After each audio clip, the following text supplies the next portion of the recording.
Hi everyone, I'm Pedro Luferson, and yeah, once again, today we're redesigning Minecraft mobs. This is episode 4 of this series. You can check out all the other episodes in this playlist right here, and guys, we have come a long way. I have finished with the overworld and now things are gonna get heated. Because in this episode we are doing mobs from the Nether, a highly anticipated episode with a very distinguished set of mobs and with some very interesting designs and concepts. And guys, this series is getting closer to the end, both the literal end and the end. But more on that later. And also I have some very exciting news that I'd like to share with you guys in this video, so buckle up and let's get started. The first mob in this video is going to be relatively vanilla. We're starting with the piglin, and I'm just gonna say that I'm not doing the zombified versions of the Nether mobs because I've done enough zombies in episode 2 of the series. Plus, I don't feel like there would be much of an interesting change between the two versions to justify a new illustration. That being said, let's keep going.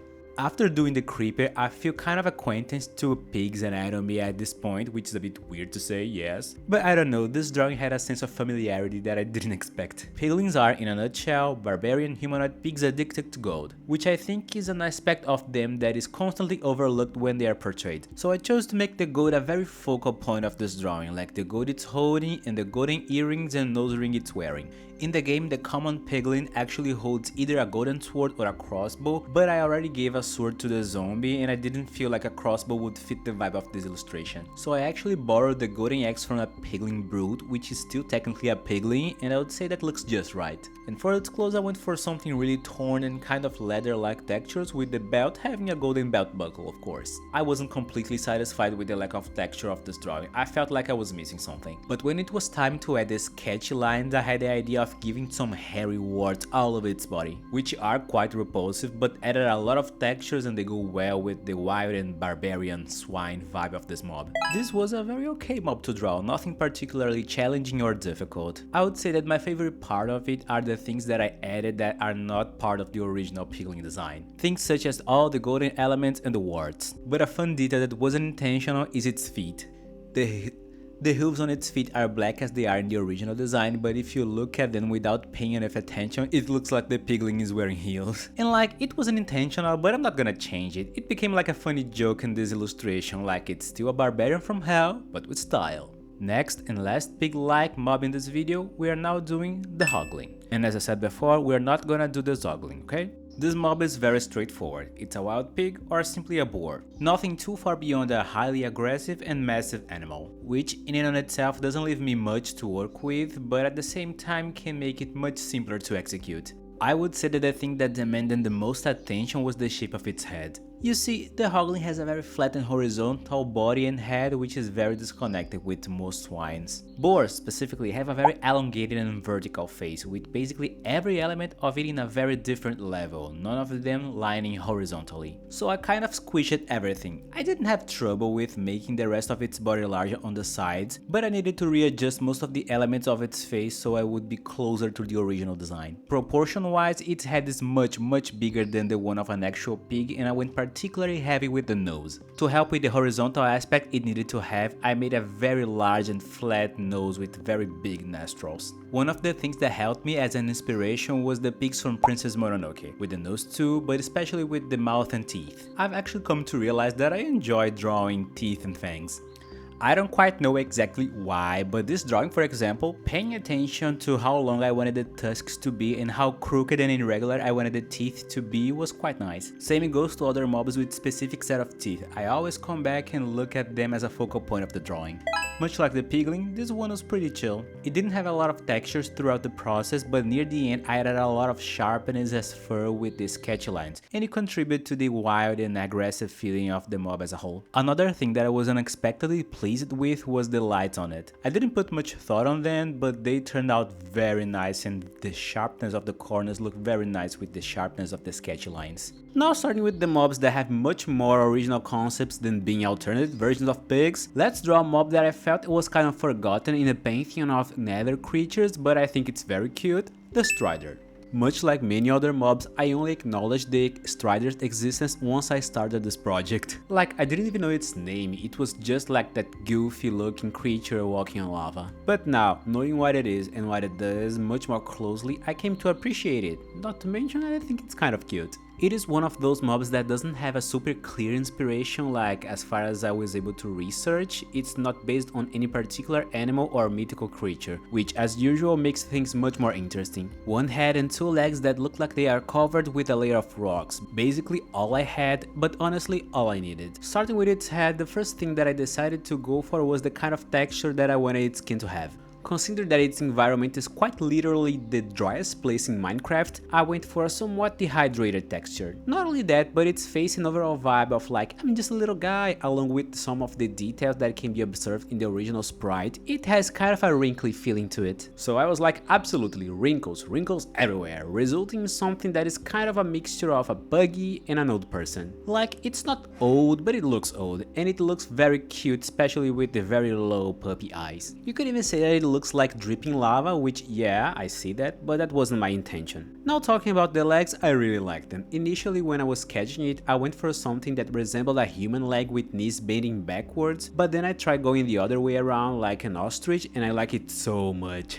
And I know that birds also have knees like us and that the knee bending backwards is actually their heel joint or simply their heels, but just for the sake of simplicity, I'm gonna call them knees. This direction looks so good and it helped so much with the pose and it made me so happy. Not to mention that now it has bird legs, I felt compelled to give it those toes on the back of its feet like birds have. And for the layer of rocks on them, it's pretty intuitive that it's just the lava it walked on that step by step accumulated until basically turned into a rocky pair of shoes as it's solidified. And even though it's pretty thick, you can kind of see the shapes of each individual toe underneath. That was a fun mob. It was fairly simple to draw since its body has so few features and it just has 2 blocks of base color. One thing that I only added closer to the end was the very few strands of hair, and that served only to make it look even older and more fragile. And on a completely different note, it reminded me a bit of Aunt Gladys from Weapons just because of like the very bald head. And I would say that my favorite part of this drawing was hands down the legs. I also like how the layer of rocks is like very cracked and divided in smaller pieces to allow more precise movement on its toes and feet.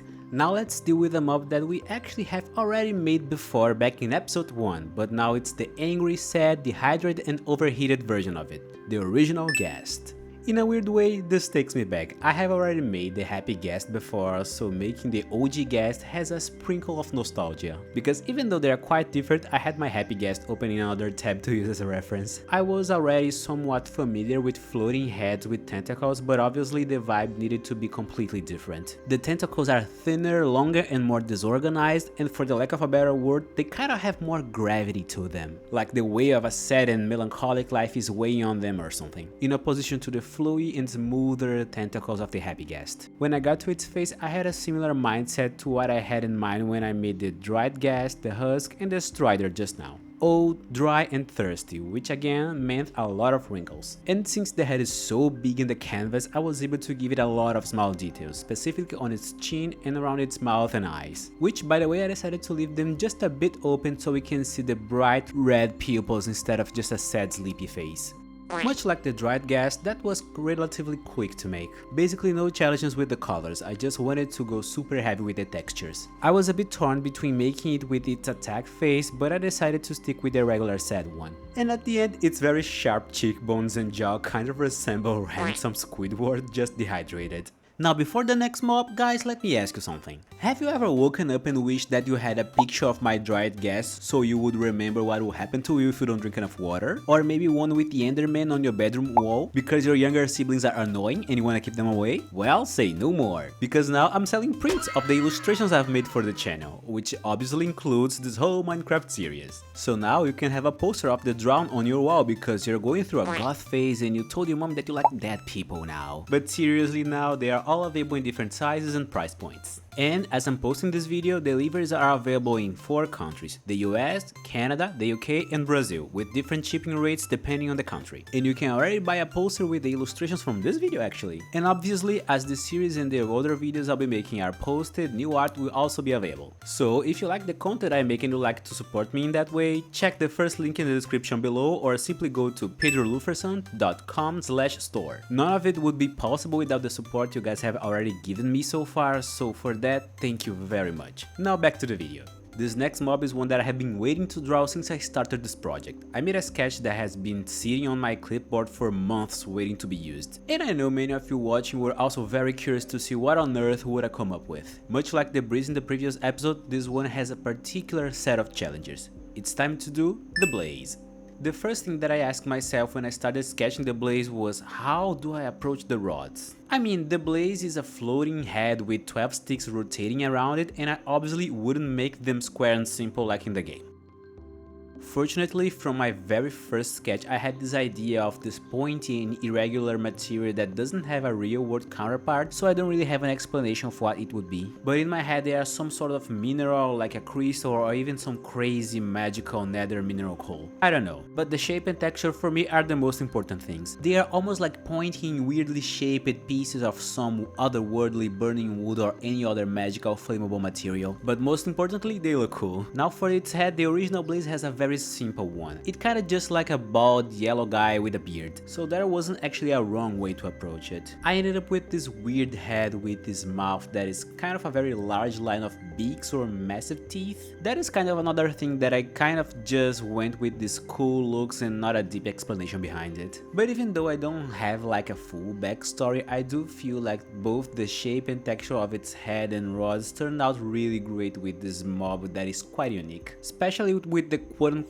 beard on the head, I gave it this sort of crackling texture, a bit similar to what I did with the rods. That we could even fill the gaps and say that they look like the cracks that appear on rocks and wood when they are burning. Now for the last and probably the most important element of this illustration, the fire.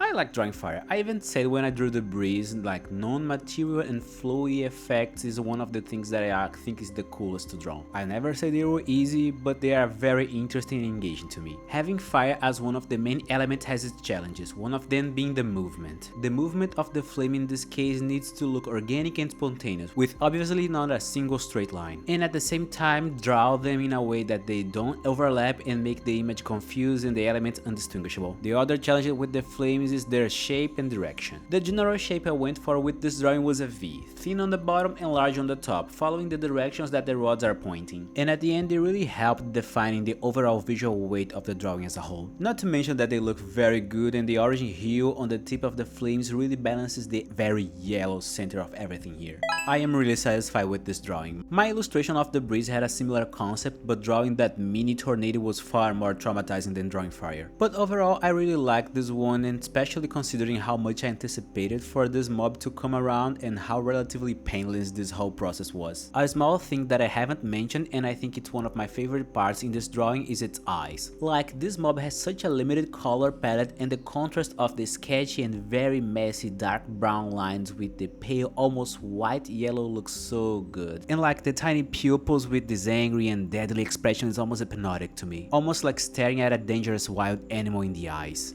The next mob has a very particular type of challenge. I have done a couple of mobs that reflect somewhat similar source of inspiration that in the surface would make the following redesign fairly simple, but I just felt like it would be too obvious and it wouldn't fulfill the potential and overcome the difficulties of redesigning this mob in particular. And in case you haven't guessed yet, I'm talking about the Magma cube with the cursed jumping pose, don't worry. The obvious path would be just make a regular slime only made of lava, but if I'm being honest, I feel like that's a bit uninspired. Like, I get it, this is one of those mobs that people don't have a lot of strong feelings, myself included. It's a fairly basic mob with a fairly basic design. That being said, I decided to challenge myself a little. Since it literally has cube in its name, why not go just a bit against the goal of this project and actually make it a cube? I feel like the cube factor is so relevant in this mob, and just making a slime made of lava felt boring, honestly. So the challenge was to actually make it look like a cube but make it more organic and natural somehow. So that's what I did. The first question was how to make a magma cube that is supposed to have a cubic shape look natural and believable for a fantastic but still wild creature. I decided early on that the exterior would be made of solid rock with some spots leaking lava here and there. So I needed to come up with an excuse to make some kind of straight and sharp cornered mineral formation. And looking at the bigger picture, the answer was right there in front of me. Basalt. It's not just functional, it makes perfect sense considering that the magma cubes are commonly found in the basalt deltas, and clustering many basalt formations together can emulate the cubic shape that I wanted well enough. Rustic but visible, and that was, within the drawing, the easy part.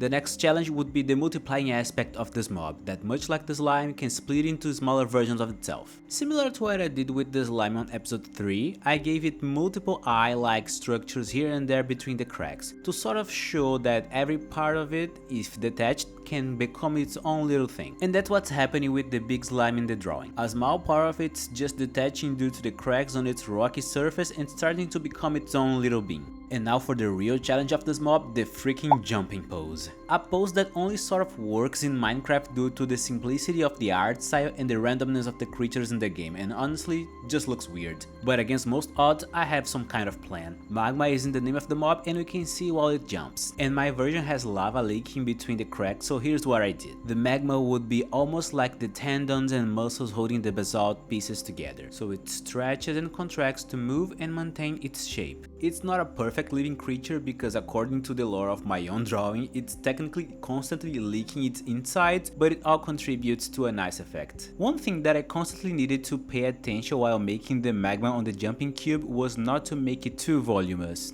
because it's technically stretching itself thin, but also make sure that it was grabbing all of its pieces together still. All of this to make it look like it's not just falling apart. I honestly think that this is as good as a coherent design of a magma cube that I can make. Not in a conformed way like with the LA in episode 1, but like I did my best and I'm truly satisfied with it. From the basalt inspirations to the basalt towers in the background, the dripping lava that does look a bit too slimy and fluid than actual lava, but it's actually the part of this drawing that I like the most. The shapes and the different colors of the magma look so good and just so different from any other drawing that I've made for this project. I think that is the kind of detail that I'll always focus on whenever I look at this drawing. I went a bit crazy with the sketchy lines with this one, but I actually felt like I was going back to the origins of what they were meant to be in the first place. I felt like they were looking too polished and too pretty, you know? I was putting too much thought on them and missing on the fun, messy and random sensation that I wanted to feel while making them in the first place. So it was nice to realize that and restore this playful and fun part. But before going to the next mob, subscribe and hype this video. That really helps the channel a lot. It would make me very happy and you won't miss out on the next videos of this Minecraft series. Also leave a comment telling me what you think of the mobs that I made so far.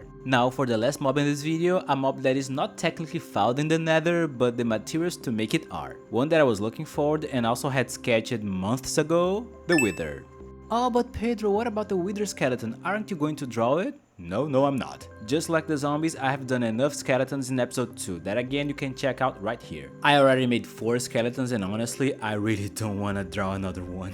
And it's not even like the Wither skeleton is anything outstanding, it's just a black skeleton holding a sword, so for the sake of my sanity, I'm not gonna draw another one. I simply refuse to draw another ribcage, thank you very much. But anyways, the Wither boss. I think it's quite easy to fall into the obvious interpretation of what the Wither would look like, but I like to think that mine is a bit different. Starting with the texture inspired by the original sprite, the first thing that one would think is to give it a bone-like texture, because it's obviously a skeleton. But I felt like it could have a bit more going on, so by looking at how it's made, I had an idea. Its heads are obviously skulls, but the rest of its body is made of soul sand. So I thought, what if the soul sand enveloped the skulls and through the magic of the sand and the skulls together, the sand behaved like the tissue that would form and hold its new body together. Almost like Venom or the microbots from Big Hero 6. Beyond just the floating upper part of a skeleton, it's a new entity that comes from the fusion of multiple separate parts that are trying to form a coherent body. To represent the sort of looseness of the sand, its surface is very irregular and agitated, with some parts being blown by the wind and floating around, detaching from a place and being absorbed by another, incapable of creating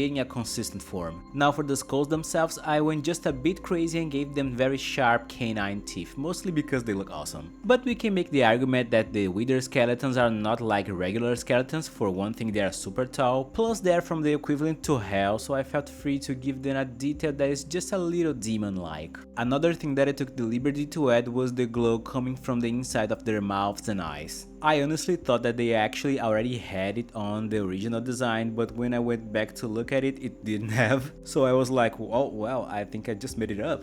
I could have sworn that the mouths and eyes had a much lighter tone that I translated as a glow, but they didn't. So yeah, the OG was a bit different, but all the changes, both the intentional and the non-intentional ones, really came together. I think this is my favorite mob in this episode. This was the one that I feel I was the most creative with the concept. Its body and textures are very different from any mob that I have made so far, and I really like the lighting on the skull in the middle. I haven't been able to play a lot with emissive lights in this project, so this was a nice refreshment. Another thing that was a bit of a nice movement was that for this episode I mostly used warm colors like red, orange and yellow hues, so when we put all the mobs from the Nether together, the Wither stands out with a very dark and desaturated color palette and a very focal point of light blue. That is a very cool contrast. The one thing that I would criticize about it is that I don't feel like the texture looks as much like sand as I wanted. I think it looks really cool, but it's more like a spectral ghost-like texture than a dusty sandy one, but I still like it very much.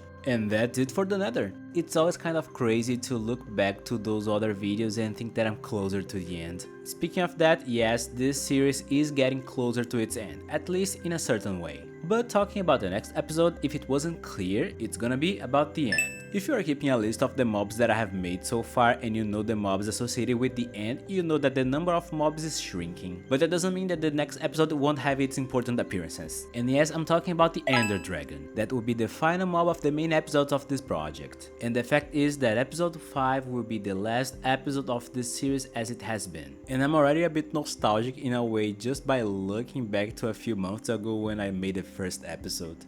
But anyways, don't forget to check out my online store on the link in the description below and maybe get a poster of one of your favorite mobs that I have redesigned if you want, you know.